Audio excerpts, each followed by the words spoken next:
Hello, my name is Alex Duxbury and this is Michael Fernandez, and I am in the recording arts degree at Full Sail University. I'm also in the recording arts program at Full Sail University.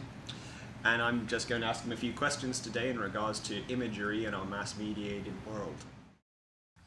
So Mike, the first of our questions that I'd like you to answer is, what do you see as the role of the visual arts in our mass-mediated world today, and particularly in your profession?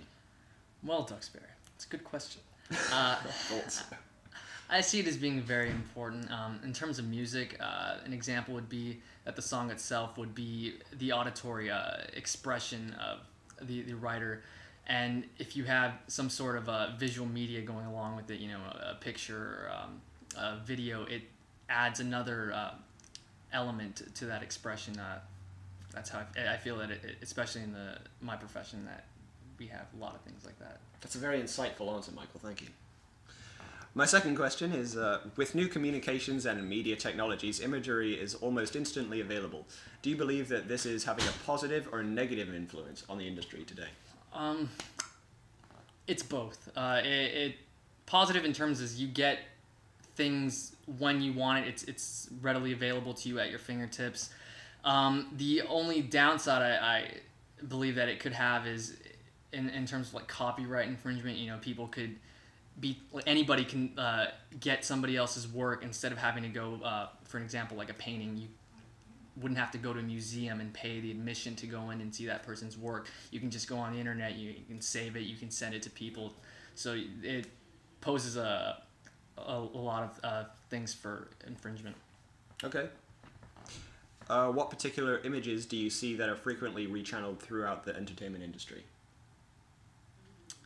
A lot of Andy Warhol's works, especially the Campbell's Soup and the Marilyn Monroe. A lot of his work is definitely, I've seen that throughout the entertainment industries. So Mike, are there any particular images that this industry has popularized and or created? For the music industry, one of the images that comes to mind is the Beatles' Abbey Road album, when it has them walking across the Abbey Road street. That's been definitely created by such bands like Red Hot Chili Peppers. It's also been created for parody purposes and things like that. Who is one of your favorite visual artists, and or what is your favorite style of visual art? I would have to say that one of my favorite visual artists would have to be Dan Mumford. He does a lot of album artwork, particularly for the Black Dahlia Murder. One of my favorite pieces by him is definitely the album for Nocturnal.